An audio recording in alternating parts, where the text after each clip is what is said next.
as a clinical researcher, this idea of biomarkers, to be able to, instead of just a clinical interview, rely on some biology to say, you have this, it's like a cancer marker or LDL cholesterol, to know that you need to go on statins. We're getting to that point. But something you mentioned, Rachel, why is there such a discrepancy, and maybe it's artificial, in terms of the prevalence of, let's say, depression in females versus males? What are your thoughts on that? Because I get asked that question all the time.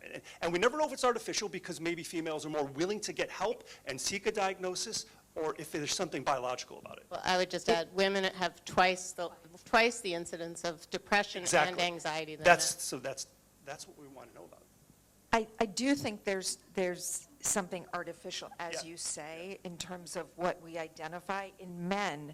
That help-seeking barrier, is so much higher. One of our colleagues did work with the CDC, and you know what he found? Only 11% of male suicides had antidepressants in their system versus 44% in females.